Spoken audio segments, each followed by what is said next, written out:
کتاب کا موضوع ہے حیات النبی صلی اللہ علیہ وسلم، یعنی رحمت عالم نور مجسم صلی اللہ علیہ وسلم اپنے جسم پاک کے ساتھ اپنی قبر انور میں زندہ ہیں۔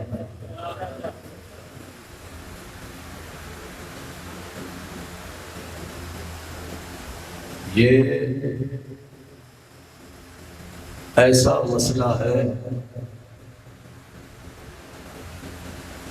جس پر امت مسلمہ کے جلیل القدر محدثین، مفسرین، فقہاء، مجدد دین، اولیاء کرام متفق ہیں، نہ صرف یہ کہ حضور صلی اللہ علیہ وسلم بلکہ تمام انبیاء علیہ السلام اپنے مبارک جسموں کے ساتھ اپنی اپنی قبروں میں زندہ ہیں، اور ان کے وسیلے سے ان کی امت کے شہیدوں کو بھی یہ شرف حاصل ہے۔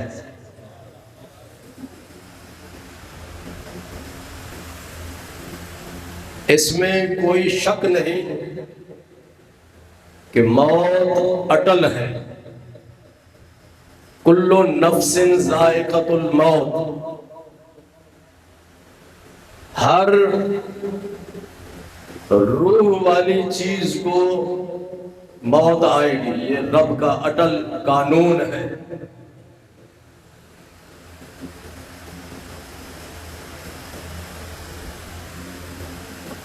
ہم اس سے انکار نہیں کر سکتے۔ تمام انبیاء علیہ السلام اور تمام رسول جو اس دنیا میں تشریف لائے، اپنی دنیاوی زندگی کے دن پورے کر کے اس دنیا سے تشریف لے گئے، اور ہم میں سے ہر شخص کی یہی پوزیشن ہے۔ کسی نے قیامت تک کے لیے اسلام نہیں لکھوایا ہوا، جب ہمارے دن پورے ہو جائیں گے تو ہم اس دنیا سے رخصت ہو جائیں گے۔ کل نفس ذائقۃ الموت، ہر جاندار چیز نے، روح والی چیز نے موت کا مزہ چکھنا ہے۔ کیا کہا؟ موت کا مزہ چکھنا ہے۔ جب ہم کسی چیز کو چکھتے ہیں تو کچھ دیر کے لیے اس کا مزہ رہتا ہے، اس کے بعد تو اس کا مزہ ختم ہو جاتا ہے۔ تو موت آتی ہے ہر انسان پر، لیکن جب قبر میں جاتا ہے، حضور صلی اللہ علیہ وسلم کی یہ حدیث پاک ہے، ارشاد فرماتے ہیں جب بندہ اس دنیا سے رخصت ہو کر قبر میں جاتا ہے تو اس مردے کے پاس دو فرشتے آتے ہیں، معیدین۔ ایک کا نام منکر ہے، منکر نہیں لفظ کیا ہے؟ منکر، اور دوسرے کا نام نکیر ہے۔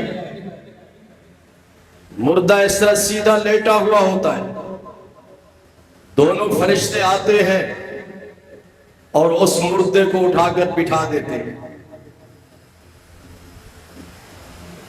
اس سے 3 سوال کرتے ہیں، 3 اٹھا کر جو بٹھاتے ہیں، اور اس سے سوال کیا جاتا ہے۔ اگر وہ زندہ نہیں قبر میں تو سوال کیسے اس سے کیا جاتا ہے؟ یہ جواب تو وہی دے گا جو زندہ ہو، جو زندہ نہیں ہے وہ جواب کیسے دے گا؟ حضور صلی اللہ علیہ وسلم ارشاد فرماتے ہیں پہلا سوال،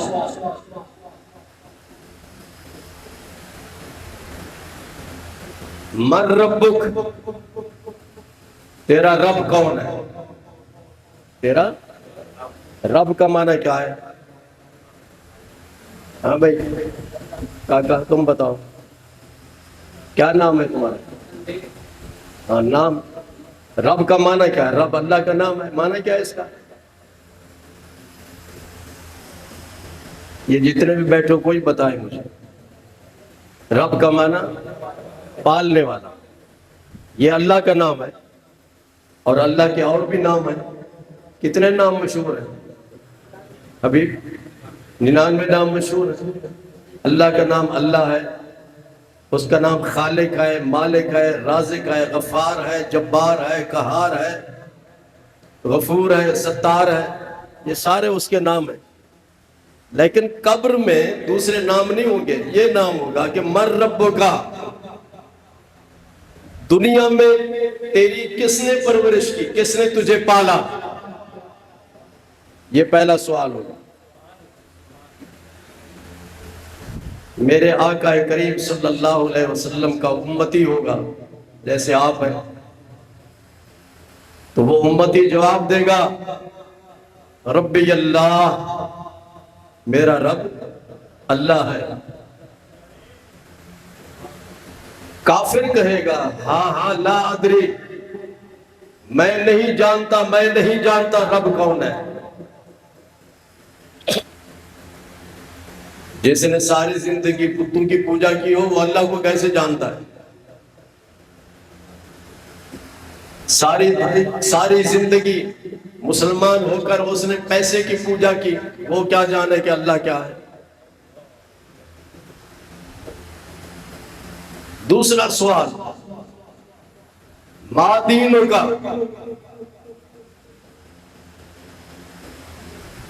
تیرا دین کیا ہے؟ دنیا میں دین کا معنی ہوتا ہے ضابطہ حیات، آئین، دستور، یہ دین کا معنی ہے۔ تو دنیا میں کس آئین کے تحت زندگی بسر کر رہا تھا؟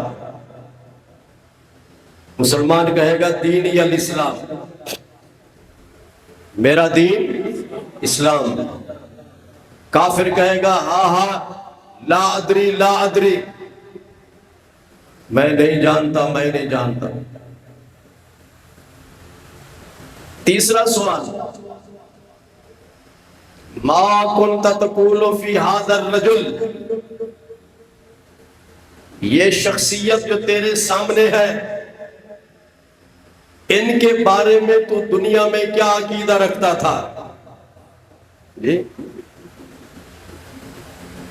وہ شخصیت کون ہے؟ رحمت عالم نور مجسم صلی اللہ علیہ وسلم۔ اور یہ سوال صرف حضور صلی اللہ علیہ وسلم کے امتیوں سے نہیں، حضرت موسیٰ، حضرت آدم علیہ السلام سے لے کے حضرت عیسیٰ علیہ السلام تک ان کی امت کے بھی لوگ تھے۔ تو سوال یہ ہوگا کہ ما کنت تقول فی ھذا الرجل، یہ شخصیت جو تیرے سامنے ہے ان کے بارے میں تو کیا کہتا تھا؟ کیا عقیدہ تھا تیرا ان کے بارے میں؟ تو مانتا تھا یا نہیں مانتا تھا؟ اللہ اکبر۔ سرکار قبر میں زندہ ہیں تو ان کو دکھایا جائے گا۔ اور پھر یہ ھذا، یہ ھذا عربی میں استعمال ہوتا ہے نزدیک کے لیے۔ محی الدین اگر کوئی نزدیک ہو تو کہا جائے گا یہ، اور اگر دور ہوگا تو کہا جائے گا وہ۔ دور کے لیے استعمال ہوتا ہے ذالکا، اور نزدیک کے لیے استعمال ہوتا ہے ھذا۔ تو حضور صلی اللہ علیہ وسلم اس کے قریب ہوں گے۔ آپ اندازہ لگائیں کہ ہر روز ایک ٹائم پہ ایک آدمی مرتا ہے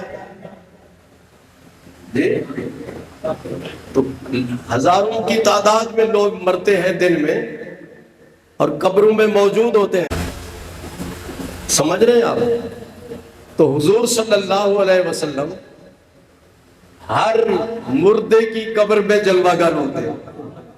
کہتے ہیں جی نبی حاضر ناظر نہیں ہے.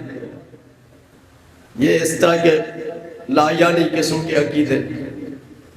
حضور صلی اللہ علیہ وسلم اگر قبر میں موجود نہیں، حاضر تشریف نہیں لاتے تو پھر یہ سوال کیوں ہے؟ اعلیٰ حضرت امام اہل سنت مولانا احمد رضا خان بریلوی رحمۃ اللہ علیہ، آپ نے وصیت کی، آپ نے وصیت کی کہ میری قبر کو میرے قد کے برابر کھودا جائے، گہری کھودی جائے کہ میں کھڑا ہو سکوں میرے قد کے برابر. کیونکہ میں نے حدیث پاک میں پڑھا ہے کہ حضور صلی اللہ علیہ وسلم ہر قبر میں تشریف لاتے ہیں، تو میرے پاس تشریف لائیں تو میں بیٹھ کر ان کا استقبال نہ کروں بلکہ کھڑے ہو کر آپ کا استقبال کروں. جی یہ عشق والی باتیں ہیں، محبت والی باتیں. تو تیسرا سوال، تو حضور صلی اللہ علیہ وسلم سے عشق رکھنے والا، محبت رکھنے والا، پیار کرنے والا، آپ کی بارگاہ میں زیادہ سے زیادہ درود شریف پیش کرنے والا، جب یہ سوال سنے گا تو فوراً کہے گا انہو عبد اللہ ورسولہ، یہ اللہ کے بندے ہیں اور اللہ کے رسول ہیں. اب میں سوال کرتا ہوں کہ سعید صاحب نے، حبیب صاحب نے، یہ جتنے بھی آپ بیٹھے ہیں، کسی نے حضور صلی اللہ علیہ وسلم کو دیکھا ہے؟ کیوں نہیں نہ دیکھا؟ آج ریاض صاحب ہیں یا باقی دوست احباب بیٹھے ہیں، کسی نے بھی نہیں دیکھا نا حضور صلی اللہ علیہ وسلم کو. آدمی کسی کو پہچانتا ہے تو یا تو اس کو دیکھا ہوا ہو، یا تو اس کو دیکھا ہوا ہو، یا اس کے ذہن میں اس کا حلیہ ہو کہ اس کی آنکھیں ایسی ہوتی ہیں، ناک ایسی تھی، لب مبارک ایسے تھے، رخسار ایسے تھے، چہرہ ایسا تھا. جی ہم کسی کو پہچانتے ہیں نا، بٹ تیرا نام کیا ہے؟ علیم بٹ. کہ جی داتا دربار کے قریب رہتا ہے علیم بٹ، اس کے پاس چلے جاؤ. تو اس کو بتایا، جب وہ کہے گا جی میں تو اس کو نہیں جانتا، اس کو بتایا جائے گا کہ اس کا یہ حلیہ ہے، اس طرح داڑھی مبارک ہے اور اس طرح اس کا قد ہے، اس طرح یہ. تو آدمی اس تک پہنچے گا، اس حلیہ اور اس نشانیوں کے مطابق پہنچ جائے گا کہ نہیں پہنچے گا. تو پہچاننے کے دو طریقے ہیں، یا تو ہم نے خود دیکھا ہوا ہو، دیکھا ہوا نہیں ہے تو پھر اس کے حلیہ مبارک کے مطابق اس کو پہچان لیا جائے گا. تو قبر میں جب ہم حضور صلی اللہ علیہ وسلم کو پہچانیں گے تو ظاہر ہے کہ ہم نے تو نہیں دیکھا، لیکن علماء سے حلیہ سنا تھا. میلاد کی محفلوں میں حضور صلی اللہ علیہ وسلم کا حلیہ بیان کیا جاتا ہے. آپ کے رخسار ایسے تھے، آپ کی آنکھیں مبارک ایسی تھیں، آپ کی بھویں ایسی تھیں، آپ کے لب مبارک ایسے تھے، آپ کی ناک مبارک ایسی تھی اور اس طرح داڑھی مبارک تھی. تو یہ حلیہ میلاد کی محفلوں میں بیان کیا جاتا ہے، علماء سے سنتے ہیں. جب قبر میں جائیں گے تو سرکار کو پہچان دیں گے. تو پھر حضور صلی اللہ علیہ وسلم کو پہچان کر آپ کا غلام عرض کرے گا انہو عبد اللہ ورسولہ، یہ اللہ کا بندہ ہے اور اللہ کا رسول ہے. بات سمجھ آ رہی ہے؟ تو اس وقت کیا ہوگا؟ پھر فرشتے اس کو کہیں گے نم کا نوبت العروس، دلہن کی طرح تو سو جا، دلہن کی طرح تو سو جا. دلہن کو بغیر دولہے کے اور کوئی نہیں اٹھاتا. اس کو کون جگاتا ہے؟ دولہا ہی جگاتا ہے نا اس کو، دلہن کو، اور کوئی نہیں جگا سکتا. تو دلہن کی طرح سو جا.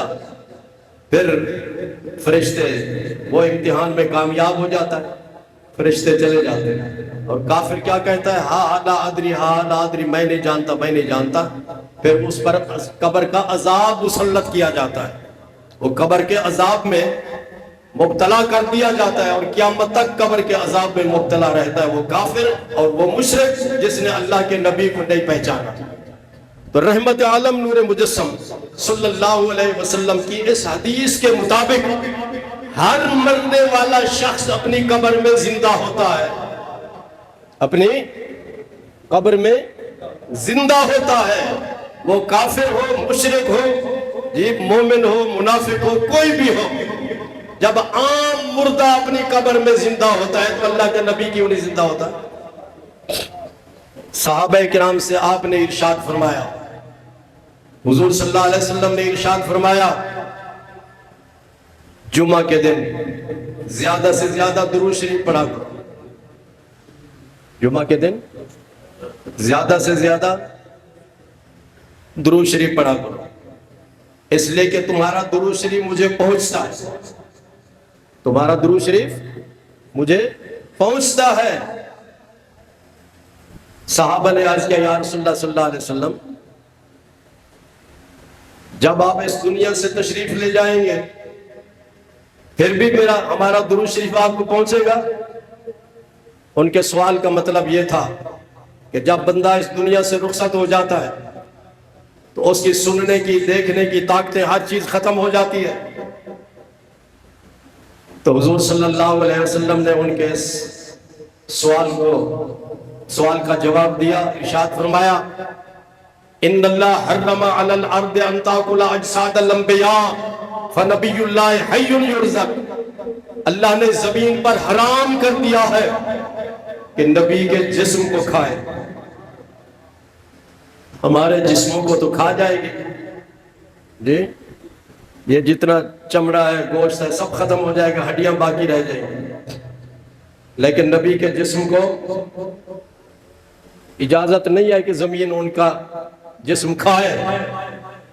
فرمایا ان اللہ حرم علی الارض ان تاکل اجساد الانبیاء فنبی اللہ حی یرزق، اللہ نے زمین پر حرام کر دیا ہے کہ نبی کے جسم کو کھائے۔ اللہ کے تمام نبی زندہ ہیں، اللہ ان کو رزق عطا فرماتا ہے قبر میں۔ اور کئی بار آپ سن چکے ہیں کہ معراج کی رات حضور صلی اللہ علیہ وسلم براق پہ تشریف سوار ہو کر جب تشریف لے گئے تو راستے میں حضور صلی اللہ علیہ وسلم خود فرماتے ہیں مررت بقبر موسیٰ فاذا ہوا قائم یصلی فی قبرہ، آپ فرماتے ہیں جب میں مکہ مکرمہ سے براق پر سوار ہو کر روانہ ہوا معراج کی رات تو میں موسیٰ علیہ السلام کی قبر کے قریب گزرا۔ وہ قبر کہاں تھی موسیٰ علیہ السلام کی؟ بیت المقدس سے پہلے سرخ ٹیلہ، اس سرخ ٹیلے کے پہلو میں حضرت موسیٰ علیہ السلام کی قبر تھی۔ تو آقا کریم صلی اللہ علیہ وسلم ارشاد فرماتے ہیں میں موسیٰ علیہ السلام کی قبر کے قریب گزرا تو میں نے دیکھا فَإِذَا هُوَ قَائِمٌ يُصَلِّي فِي قَبْرِهِ، یہ یہودی جس کو اپنا نبی مانتے حضرت موسیٰ علیہ السلام، تو وہ فرماتے ہیں حضور صلی اللہ علیہ وسلم کہ میں نے موسیٰ علیہ السلام کو دیکھا کہ قبر میں کھڑے ہو کر نماز پڑھ رہے تھے۔ آپ جاتے ہیں نا میاں صاحب کے قبرستان یا آپ کا اپنا بھی کوئی قبرستان ہوتے، کسی مردے کو دیکھا ہے؟ نبی کی نگاہ وہاں پہنچتی ہے جہاں ہماری تمہاری نگاہ نہیں پہنچتی۔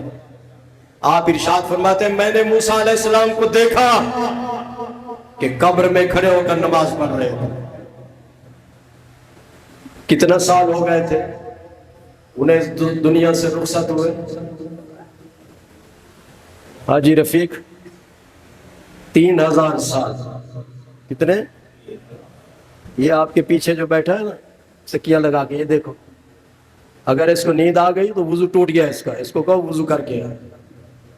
ٹیک لگا کے اگر کوئی شخص بیٹھ جائے دیوار کے ساتھ اور اس کو نیند آ جائے تو اس کا وضو ٹوٹ جاتا ہے، یاد رکھو وضو۔ اور جس طرح آپ بیٹھے ہیں ٹیک تو نہیں لگائی ہوئی،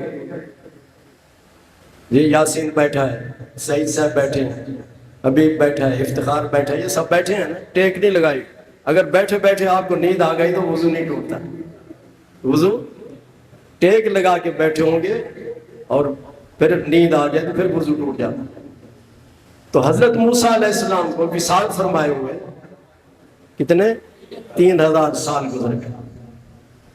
پھر جب حضور صلی اللہ علیہ وسلم معراج کی رات بیت المقدس پہنچے وہ آدم علیہ السلام سے لے کر عیسیٰ علیہ السلام تک تمام نبی استقبال کے لیے موجود تھے جی، اپنے جسموں کے ساتھ موجود تھے۔ پھر حضرت جبریل علیہ السلام نے عرض کیا آپ مصلی امامت پہ کھڑے ہوں، آپ امام بن جائیں اور جتنے بھی پیچھے نبی ہیں سارے آپ کے مقتدی ہوں۔ آپ نے نماز پڑھائی تو معلوم ہوا کہ اللہ کے نبی اپنی قبروں میں اپنے جسموں کے ساتھ زندہ موجود ہیں۔ اور حضور صلی اللہ علیہ وسلم کے بارے میں اللہ نے فرمایا کہ آپ رحمت للعالمین ہیں. کیا ہے؟ رحمت للعالمین ہے. قیامت تک کے لیے حضور صلی اللہ علیہ وسلم رحمت للعالمین ہے. کیا معنی ہے اس کا؟ اس کا معنی یہ ہے کہ قیامت تک جس کو جو بھی اللہ نعمت عطا فرمائے گا آپ کے وسیلے سے دے گا. آپ کے بیٹا نعمت ہے کہ نہیں؟ بیٹی نعمت ہے کہ نہیں؟ دولت بھی نعمت ہے، مکان بھی نعمت ہے، صحت بھی نعمت ہے، دنیا بھی نعمت ہے، پیسہ بھی نعمت ہے. یہ ساری نعمتیں اللہ تبارک و تعالیٰ انسان کو دیتا ہے حضور صلی اللہ علیہ وسلم کے وسیلے سے. قیامت تک کے لیے آپ وسیلہ ہیں. حضرت پیر جماعت علی شاہ صاحب رحمۃ اللہ علیہ، ان کا لقب محدث علی پوری بھی ہے، ان کا لقب امیر ملت بھی ہے. آپ پاکستان بننے سے پہلے مدینہ منورہ حاضر ہوئے. آپ فرماتے ہیں کہ میں سلام کے لیے حاضر ہوا. وہاں پہ میں نے ایک آدمی کو دیکھا بڑی محبت کے ساتھ، عقیدت کے ساتھ سرکار کی بارگاہ میں سلام پیش کر رہا تھا. جب میں سلام سے فارغ ہوا اور وہ بھی فارغ ہوا تو میں نے اس کا ہاتھ پکڑا اور اس کو اپنے ساتھ لے گیا اپنے ڈیرے پر. اس کا نام تھا کریم بخش. اس نے کہا کہ میں 12 سال سے مدینہ منورہ میں سرکار کی خدمت میں موجود ہوں. آپ فرماتے ہیں میں نے اس کو اپنا کرتا دیا، دوسرا میرا ساتھی تھا اس نے چادر دی، تیسرے میرے ساتھی نے قیمتی کوٹ دیا اس کو، اور میرے ساتھی نے پگڑی اس کو دی، چادر دی، اس طرح کے کپڑے اس کو دیے. اس نے سارے کپڑے اکٹھے کر کے چادر میں باندھ دیے اور اس نے کہا شاہ صاحب جب آپ ادھر آئے تھے آپ نے دیکھا تھا میں سلام پیش کر رہا تھا. تو سلام کے دوران میں نے حضور صلی اللہ علیہ وسلم سے عرض کیا کہ میرے کپڑے نہیں ہیں، مجھے کپڑے دیے جائیں. اللہ اکبر. تو اتنے میں آپ نے میرا بازو پکڑ لیا اور مجھے کپڑے دے دیے. یہ میں نے آقا کریم صلی اللہ علیہ وسلم کی خدمت میں عرض کیا ہی تھا کہ ان کے وسیلے سے مجھے یہ کپڑے مل گئے. پھر حضرت فرماتے ہیں اگلے سال جب میں گیا تو پھر میں سلام پیش کر رہا تھا تو وہ بھی سلام پیش کر رہا تھا کریم بخش. تو سلام کے بعد پھر میں نے اس کا ہاتھ پکڑا اور اس کو لے گیا. پھر وہاں جا کے ہم نے کپڑے دیے اس کو اور پھر میں نے کہا کہ بھی میرا بکسا کھولو شاید کوئی اور چیز بھی مل جائے. تو اس میں ایک کشمیری ٹوپی تھی میرے پاس. میں نے کہا یہ بھی دے دو. تو وہ کہنے لگا حضرت میں نے سرکار کی بارگاہ میں اس وقت عرض کیا تھا کہ میری ٹوپی پرانی ہو گئی ہے تو مجھے ٹوپی بھی چاہیے. تو وہ ٹوپی بھی مل گئی. اللہ اکبر. وہ فرماتے ہیں کہ پھر اس نے مجھے یہ بتایا کہ جب میں حاضر ہوا تو 1 سال تک میرے پاس جو کچھ تھا خرچہ وغیرہ کرتا رہا، لیکن سال کے بعد میں بہت پریشان ہو گیا. تو میرے دل میں خیال آیا کہ حضور صلی اللہ علیہ وسلم نے فرمایا ہے، حدیث ہے، ان اللہ یوتی وانا القاسم. اللہ ساری نعمتیں مجھے دیتا ہے اور میں اللہ کی نعمتوں کو لوگوں میں تقسیم کرتا ہوں. وہ کہتے ہیں کہ جب میں نے یہ حدیث پڑھی تو سیدھا میں حضور صلی اللہ علیہ وسلم کی خدمت میں حاضر ہوا. جو بھی میرا مقصد ہوتا تھا میں پیش کرتا تھا. 5 منٹ نہیں گزرتے تھے کہ مجھے اپنے مقصد میں کامیابی حاصل ہو جاتی تھی. تو اب میں کسی شخص کے سامنے ہاتھ نہیں پھیلاتا، بس جاتا ہوں سرکار کی بارگاہ میں عرض کرتا ہوں کہ حضرت کرم فرمائے. فوراً کرم ہو جاتا ہے اور فوراً مجھے اپنے مقصد میں کامیابی مل جاتی ہے. یہ تو ان کی بات ہے. اور آج بھی سچے دل سے محبت کے ساتھ عشق کے ساتھ جو شخص حضور صلی اللہ علیہ وسلم کی بارگاہ میں منظور صاحب کی طرح عرض پیش کرتا ہے تو سرکار فوراً اس کی عرض کو قبول کر لیتے ہیں. ابن حجر مکی بہت بڑے محدث گزرے ہیں اور ان کے اور بھی ساتھی. وہ کہتے ہیں کہ ہم مدینہ منورہ میں تعلیم حاصل کر رہے تھے لیکن لنگر کا انتظام نہیں تھا. ایک دن بہت سخت بھوک لگی ہوئی تھی تو ہم حضور صلی اللہ علیہ وسلم کی بارگاہ میں حاضر ہوئے. عرض کیا یا رسول اللہ صلی اللہ علیہ وسلم ہمیں بہت بھوک لگی ہوئی ہے. ہمیں لنگر کھلایا جائے۔ فرماتے جب ہم واپس آئے اپنے کمرے میں تو ایک عربی آیا ہمارے دروازے پہ، دروازہ کھٹکھٹایا، اس نے کہا کہ کتنے افراد ہیں آپ؟ ہم نے بتا دیا تو اس نے اتنا بہت زیادہ کھانا تیار کر کے ہمیں پیش کر دیا، اور اس نے کہا کہ خبردار آئندہ کے لیے حضور صلی اللہ علیہ وسلم کی بارگاہ میں ہماری شکایت نہ کرنا۔ خواب میں حضور صلی اللہ علیہ وسلم نے مجھے حکم دیا ہے کہ یہ میرے طالب علم ہیں، ان کو کھانا کھلاؤ۔ تو اللہ تبارک و تعالیٰ کے تمام نبی اپنی قبروں میں اپنے جسموں کے ساتھ زندہ ہیں، اور خاص طور پہ رحمت عالم نور مجسم صلی اللہ علیہ وسلم، جنہیں اللہ تعالیٰ نے قیامت تک کے لیے رحمت بنا کر بھیجا۔ جس کو بھی جو نعمت ملتی ہے اور قیامت تک ملتی رہے گی وہ آپ کے وسیلے سے ملے گی۔ میری دعا ہے کہ اللہ تعالیٰ ہم سب کو حضور صلی اللہ علیہ وسلم کے ساتھ محبت، عقیدت اور آپ کے ادب کی توفیق عطا فرمائے۔ وآخر دعوانا ان الحمدللہ رب العالمین۔